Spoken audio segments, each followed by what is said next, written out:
Good morning everyone mga idol, mga pobre. Ito ang baon namin ngayon. Chicken wings mga idol, mga kapobre. Tara, magluto na tayo.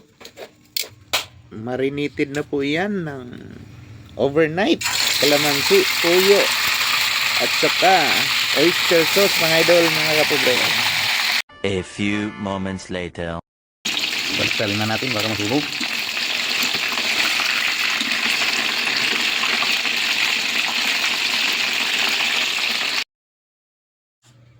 Ayan, hanguin na natin, luto na ang Uncle Bob version na pritong chicken wing.